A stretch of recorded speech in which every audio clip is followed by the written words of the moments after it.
नमस्ते, welcome to my channel डी पेस्ट यूनिवर्स। आज मैं आपके साथ बात करूंगी वृषभ लग्न राशि वालों के लिए कैसा रहेगा मार्च 2025 माह। अगर मार्च की बात करें तो आपके जो लग्न के स्वामी हैं वो शुक्रदेव बनते हैं, जो 28 जनवरी से ही मीन राशि अपनी उच्च की राशि में रहेंगे राहुदेव के साथ। फिर वो 2 मार्च को वक्री हो जाएंगे और 3 मार्च को उत्तरा भाद्रपद नक्षत्र में चले जाएंगे। वहीं पर बुधदेव भी 27 फरवरी को चले जाएंगे। 1 मार्च को मीन राशि में वो उत्तरा भाद्रपद नक्षत्र में होंगे और 15 मार्च को वो वक्री हो जाएंगे। तो कहीं ना कहीं बुधदेव शुक्रदेव आपस में मिलकर प्रभाव देने लगेंगे राहुदेव के साथ 11वें भाव में। और फिर आगे सूर्यदेव भी जाएँगे, उसकी चर्चा बाद में करेंगे, लेकिन पहले इनकी बात करते हैं। अब आपके लग्न के लिए बुधदेव भी अच्छे हैं, शुक्रदेव आपके लग्न के स्वामी हैं, छठे भाव के स्वामी हैं, राहुदेव भी अच्छे माने जाते हैं इस लग्न के लिए। तो ये जब 11वें भाव में जा रहे हैं, तो आपकी बहुत सारी इच्छाएँ जो हैं इस समय में अचानक से पूर्ण हो सकती हैं। बहुत सारी आपकी बहुत सारी डिज़ायर्स होंगी, चाहे अपने लिए हो, आप अपने लिए बहुत सारे खर्चे करना चाह रहे थे, आपकी बहुत सारी इच्छाएँ थी, चाहे कोई कॉम्पिटिटिव एग्ज़ाम क्लियर करना, इंटरव्यू क्रैक करना, लोन लेना, रेंट पे कुछ खरीदना, या फिर आप किसी सर्विस में जाना चाह रहे थे, किसी गवर्नमेंट जॉब के लिए प्रयास कर रहे थे, नेम फेम जुड़ा था, चाइल्ड बर्थ के लिए प्रयास कर रहे थे, अचानक से लव रिलेशनशिप के भी यहाँ पे चांसेस दिखते हैं कि कोई अट्रैक्शन हो गया किसी के साथ। फिर उसी के साथ साथ ये दिखता है कि आपके धन के लिए, कुटुंब के लिए, वाणी के लिए, खाने पीने के लिए भी बहुत अच्छा समय रहेगा। तो ओवरऑल ये जो युति रहेगी और ये जो दो तीन ग्रहों का कॉम्बिनेशन आपके 11वें भाव में रहेगा, काफ़ी अच्छा रहेगा, क्योंकि ये सारे आपके फंक्शनल बेनिफिक प्लैनेट हैं। चाहे लग्न के स्वामी हों, चाहे बुधदेव हों, चाहे राहुदेव हों, इस लग्न के लिए आपके लिए अच्छे माने जाते हैं। 11वें भाव में ये अच्छा ही प्रभाव देंगे। तो आपके लिए मुझे बहुत कुछ खराब बताने की ज़रूरत नहीं है, क्योंकि अच्छा ही प्रभाव मिलेगा, खासकर वृषभ राशि वालों को और लग्न राशि वालों को। अब सूर्यदेव भी यहाँ पे जुड़ेंगे। सूर्यदेव भी आपके लिए बेनिफिक हो जाते हैं, क्योंकि चौथे भाव के लॉर्ड हैं और चौथा भाव कहीं न कहीं अच्छा माना जाता है। आप किसी क्रूर भाव के मालिक नहीं बनते, इसलिए ये आपके लिए अच्छा प्रभाव ही देते हैं। अब सूर्यदेव यहाँ पर इस लग्न में चौथे भाव के मालिक होते हुए 11वें भाव में रहेंगे, 14 मार्च से मीन राशि में। पहले वो कुंभ राशि में रहेंगे, तो कुंभ राशि में रहते हुए सूर्यदेव यहाँ पर शनिदेव के साथ रहेंगे। अब क्योंकि चौथे भाव के मालिक हैं और साथ में दसम भाव के मालिक और नवम भाव के मालिक के साथ रहेंगे, तो आपको कुछ कार्य क्षेत्र में कुछ ऐसा हो सकता है कि कोई अचानक से कोई बड़ा पोज़ीशन ज जिससे, क्योंकि जो सूर्यदेव है ना, वो आपका ईगो और प्राइड बढ़ाते हैं। कुछ ऐसा बड़ा लाभ होना आपके कार्य क्षेत्र में, और जिससे नेम फेम बढ़े, ठीक है? तो कुछ ऐसा, और ख़ासकर वो हो सकता है उससे आपकी समाज में प्रतिष्ठा बढ़ेगी, नाम बढ़ेगा, इस तरह की चीज़ें। तो या तो वो गवर्नमेंट जॉब से होगा, हायर एजुकेशन, क्योंकि नवम भाव के मालिक है शनिदेव, अथॉरिटेटिव पोज़ीशन मिलना, हायर एजुकेशन में जाना, या फिर कुछ ऐसा भी हो सकता है जहाँ पर, क्योंकि ये 4th हाउस का लॉर्ड है, 10th हाउस में जा रहा है, तो क हो सकता है ये कहीं न कहीं आपके घर में रहते हुए या घर से जुड़ के कुछ करते हुए ही आपका कुछ नाम, पद, प्रतिष्ठा बढ़ सकती है, कुछ ऐसा अपॉर्च्युनिटी आ सकता है आपके लिए, और उससे कहीं न कहीं आपका मन प्रफुल्लित होगा। माता का भी मन यहाँ पे प्रफुल्लित होगा, जो कुछ भी आपके साथ अच्छा होगा, वो सारी चीज़ों में आप देखेंगे आप बहुत खुश हैं, आपकी माता बहुत खुश हैं, हैप्पीनेस है लाइफ़ में।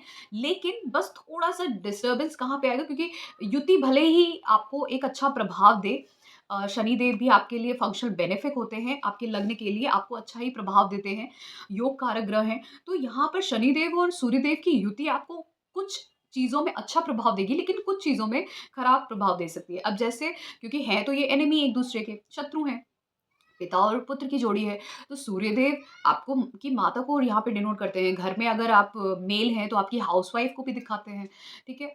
और वैसे बहुत सारे और संबंध दिखा सकते हैं, आपके घर को भी दिखाते हैं और साथ में ये भी दिखाते हैं कि आपकी मेंटल स्ट्रेंथ के कितनी अच्छी है, ख़ासकर क्योंकि जो आपकी इनर हैप्पीनेस है, आपकी सोल की, वो भी कहीं न कहीं चौथा भाव दिखाता है, आप कितने खुश हैं अपने लाइफ़ में।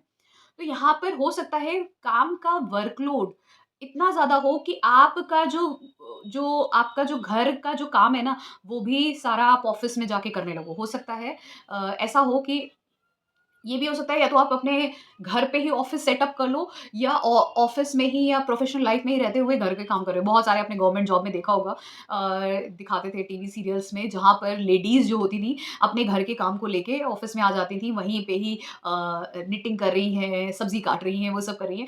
तो ये जो योग है, ये कुछ इस तरीके का कॉम्बिनेशन बना रहा है, तो घर पे रहते हुए या तो अपना प्रोफ़ेशन करना, या फिर प्रोफ़ेशनल लाइफ़ में ही घर को लेके चले जाना, कुछ इस तरीके की चीज़ें हैं। कि ऐसा हो गया है कि आप डिस्कशन कर रहे हैं, कुछ ऐसा विवाद हो गया। अब यहाँ पर डिफ़रेंस कहाँ पे आता है? डिफ़रेंस यहाँ पे आता है कि उसकी वजह से आपकी जो होम लाइफ़ है वो कहीं न कहीं डिस्टर्ब करेगी। हो सकता है आप उसको मैनेज ना कर पा रहे हो। वहाँ पे फिर डिफ़रेंस ऑफ ओपिनियन होने लग जाएँगे। कहाँ पे किसके साथ हो सकता है अपने घर में अपनी मदर के साथ आपके डिफ़रेंस ऑफ ओपिनियन हो जाएँ या फिर अथॉरिटीज़ के साथ भी, ठीक है? नवम भाव अथॉरिटीज़ का भी है, उसको शनि भी डिनोट करते हैं। और आपकी जो इनर हैप्पीनेस है उसको सूर्यदेव डिनोट करते हैं। तो इनर हैप्पीनेस आपकी अथॉरिटीज़ डिस्टर्ब कर सकती हैं। इसका भी ये योग दिखता है, ठीक है? इसको इस तरीके से रिलेट करना चाहिए। अब बात करते हैं बृहस्पति देव की, लेकिन उससे पहले सूर्यदेव मीन राशि में जो जाएँगे वो बात कर लेते हैं क्योंकि 14 मार्च को सूर्यदेव मीन राशि में जाएँगे। तो मीन राशि में उनकी भेंट होगी वहाँ पर शुक्रदेव से और बुधदेव से और साथ में राहुदेव से। अब क्योंकि बुधदेव के साथ तो वो बुधादित्य योग बनाते हैं। शुक्रदेव के साथ यहाँ पे प्रॉब्लम ये है कि वो कहीं न कहीं उनकी ऊर्जा को इस तरीके से प्रभावित करते हैं कि कुछ चीज़ों के लिए तो अच्छा होता है लेकिन लव रिलेशनशिप, चाइल्ड बर्थ के लिए डिफ़िकल्ट हो जाता है। राहु के साथ तो वो आपके ईगो और प्राइड को बहुत ज़्यादा प्रचुर मात्रा में बढ़ा देंगे। मतलब वो एम्प्लीफाई हो जाएगा आपका ईगो और प्राइड अगर जैसे मैंने बोला जो पिछले योग बन रहे हैं जब सूर्यदेव दसम भाव में होंगे, तो आपको सच में नेम फेम मिल सकता है। लेकिन अगर वो ना मिले तो ये जो सूर्यदेव का ट्रांज़िट है आपके 11वें भाव में राहु देव के साथ, ये चारों ग्रह आपके लिए वृषभ लग्न राशि वालों के लिए बहुत अच्छे फंक्शनल बेनिफिक होते हैं। आपके लिए सबसे मेलेफिक मंगल देव को माना जाता है, सबसे मेलेफिक, सबसे ज़्यादा मेलेफिक मंगल देव को माना जाता है। फिर उसके बाद चंद्रदेव उससे भी पहले बृहस्पति देव को मंगल देव और बृहस्पति देव आपके लिए मारक बनते हैं आपके लग्न के लिए। चंद्रदेव भी तीसरे भाव के उनके मालिक होने की वजह से आपके लिए खराब होते हैं, लेकिन मारक में खासकर मंगल देव और बृहस्पति देव को माना जाता है। तो यहाँ पर तो आपके सबसे अच्छे ग्रह आपके 11वें भाव में रहेंगे, तो आपकी बहुत सारी इच्छाएँ पूरी होने वाली हैं। तो 14 मार्च से भी आपका प्राइड और ईगो एम्प्लीफाई करने वाला है धीमे-धीमे। कुछ ऐसा बड़ा होगा आपकी ज़िंदगी में। आपकी बहुत सारी इच्छाएँ हो सकता है कोई लव रिलेशनशिप में चला जाए, शादी का योग बन जाए एजुकेशन के लिए आप कुछ चाह रहे थे कोई बड़ी इंस्टीट्यूट से एजुकेशन के लिए, पढ़ाई के लिए, तो वो आपको हो सकता है इस समय में आप क्वालीफ़ाई कर लें। कोई बहुत ही बड़ी गवर्नमेंट जॉब मिलना, आपके बच्चों को वो चांस मिलना लाइफ़ में। आप चाह रहे थे कि आपको कोई दूसरे प्रदेश से या दूसरी कंट्री से अपॉर्च्युनिटी मिले, उसके चांस बनना। बहुत सारे लोग इस वक़्त आध्यात्मिक चीज़ों में भी रुचि रखेंगे, क्योंकि चीज़ें ऐसी अच्छी होती हैं ना, तो लोगों का जो ध्यान है ना, वो आध्यात्मिक चीज़ों पे भी जाता है क्योंकि ये मीन राशि है। आपको आध्यात्म की तरफ भी क्योंकि आध्यात्म का मतलब सिर्फ़ ये नहीं है कि आप सिर्फ़ मंदिर जाएँगे या पूजा-पाठ करेंगे। आध्यात्म का सही अर्थ ये होता है, जब आपकी सोल वो इनर हैप्पीनेस फाइंड कर लेती है लाइफ़ में कि आपको वो सैटिस्फैक्शन है कि जो भी है, जो भी मुझे मिला है मेरे प्रयासों के बाद, I am satisfied with it और आप भगवान को वो ग्रैटिट्यूड शो करते हैं कि धन्यवाद जो कुछ भी आपने मुझे दिया। तो वो जो ग्रैटिट्यूड है ना, वो आता है जब आप मीन राशि में जब कुछ प्राप्त करते हैं ना, तो ऐसे लोग स्पिरिचुअल होके वो ग्रैटिट्यूड भी शो करते हैं ब ईश्वर को कि हर चीज़ के लिए धन्यवाद जो भी आपने दिया है। वैसे वृषभ जो राशि होती है, ये मौज-मस्ती, अच्छे खाने-पीने के शौकीन पर इनको विद्या बहुत अच्छी होती है। जिनको लगता है कि बृहस्पति देव के पास ज्ञान है, नहीं शुक्र देव के पास तो वो ज्ञान है, वो संजीवनी बूटी है कि वो मृत को भी जीवित कर सकते हैं, तो उनके पास तो उससे भी ज़्यादा ज्ञान है। तो इसीलिए यहाँ पर जब ये राहुदेव, शुक्रदेव बुधदेव और सूर्यदेव इन सभी की यहाँ पे युति होना शुरू होगी और एक साथ प्रभाव देना शुरू करेंगे। 28 जनवरी से ही ये कमाल आपको दिखने लगेगा और मार्च में आते-आते बहुत सारे बड़े-बड़े कमाल होंगे। तो आपके जीवन में आपकी बहुत सारी इच्छाएँ पूर्ण हो सकती हैं अचानक से।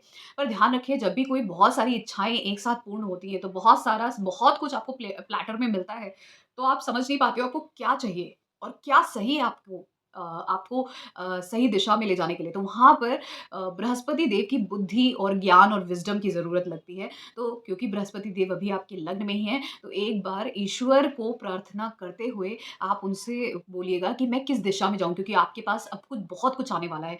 आपको हो सकता है चाह रहे थे कि मुझे एक बहुत अच्छी जॉब मिल जाए और आप सडनली आपके पास 3 चॉइसेस हैं और आपको नहीं पता कि आपके लिए सही क्या है। तो वहाँ पे अभी बृहस्पति देव आपके लग्न में हैं। जो डिस्पोज़िटर बनते हैं मीन राशि के, तो बुद्धि, ज्ञान, विज़डम सब आपके पास है। आपने बहुत इस समय में बहुत ज्ञान हासिल किया होगा। चाहे आप बैचलर्स एजुकेशन में गए हो, मास्टर्स, पीएचडी में, शादी हुई हो, चाइल्ड बर्थ हुआ, लेकिन आप इस टाइम में बहुत कुछ आपने एक जो विज़डम होता है ना, जो सांसारिक ज्ञान होता है, वो आपने जान लिया इस समय में। तो आप बहुत ही इस वक़्त आप एक बुद्धिमान व्यक्ति की तरह अपनी दिशा को निर्धारित कर सकते हैं। तो आप खुद से ईश्वर का नाम लेते हुए जो भी सोचेंगे, आपको सही दिशा ही मिलेगी अगर आप कन्फ्यूज़ होते हैं।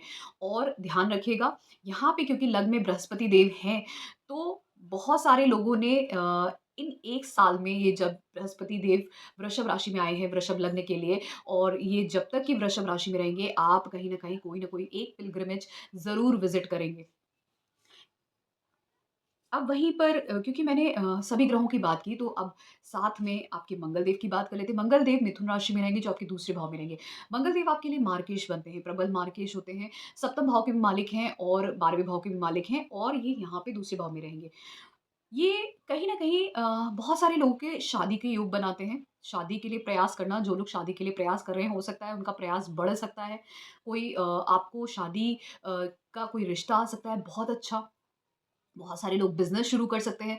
बहुत सारे लोगों की शादी में कुछ, अगर आप शादीशुदा हैं तो कुछ अचानक से बदलाव होना, धन की वजह से, परिवार की वजह से कुछ मतभेद होना, मनभेद होना, इस तरीके की चीज़ें होंगी। जहाँ पे आप एक-दूसरे से, हो सकता है कुछ कड़वा भी बोल सकते हो, या परिवार के बीच में विवाद हो जाना, इस तरीके के चांसेस बनते हैं। क्योंकि यहाँ पे ये सप्तम भाव के मालिक है, 12वें भाव के मालिक, 12वाँ भाव जो होता है व्यय का होता है, लॉसेस का होता है। सप्तम भाव आपके ना सिर्फ़ शादी का है, पर यहाँ पर ये व्यापार को बताता है। अब दूसरे भाव में जाएगा तो कहीं न कहीं आप के सप्तम भाव से अष्टम भाव में गया है, और 12वें भाव से तीस, तो यहाँ पे भले ही व्यय हो, लेकिन जो व्यय होगा वो आपके बोलने की वजह से परिवार में, आपके शादीशुदा जीवन में कुछ न कुछ कटुता लेके आ सकता है, डिफ़िकल्टीज़ लेके आ सकता है। तो वहाँ पे आपको बचने की ज़रूरत रहेगी। ऐसे लोग थोड़ा-सा spicy food, oily food, junk food इस समय में बहुत ज़्यादा खा सकते हैं, और अपनी वाणी पे ध्यान रखिएगा।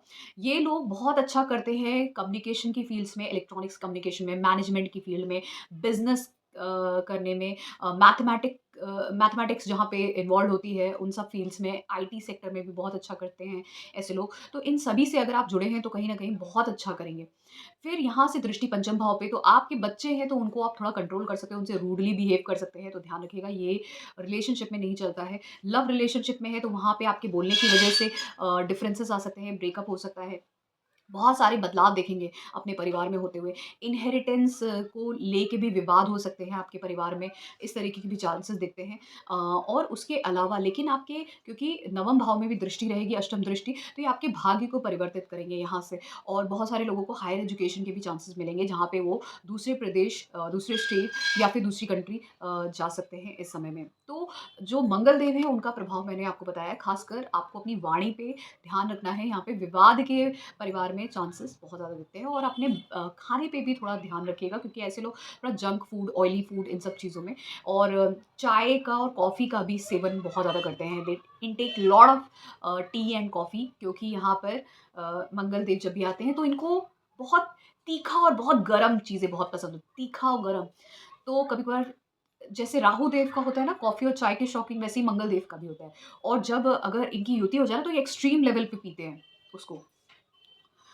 तो ये था मेरा एनालिसिस। केतु देव क्योंकि अभी पंचम भाव में है, और उनका प्रभाव बहुत ही कमज़ोर है, क्योंकि बृहस्पति देव की दृष्टि उन पे है, तो चीज़ें, अगर आप अपने ज्ञान पे, विद्या पे इतना ध्यान नहीं दे रहे थे, एजुकेशन पे ध्यान नहीं दे रहे थे, तो सारा फ़ोकस आपका जाएगा। आप बहुत अच्छे से पढ़ाई पे फ़ोकस करोगे, कॉम्पिटिटिवनेस आएगा।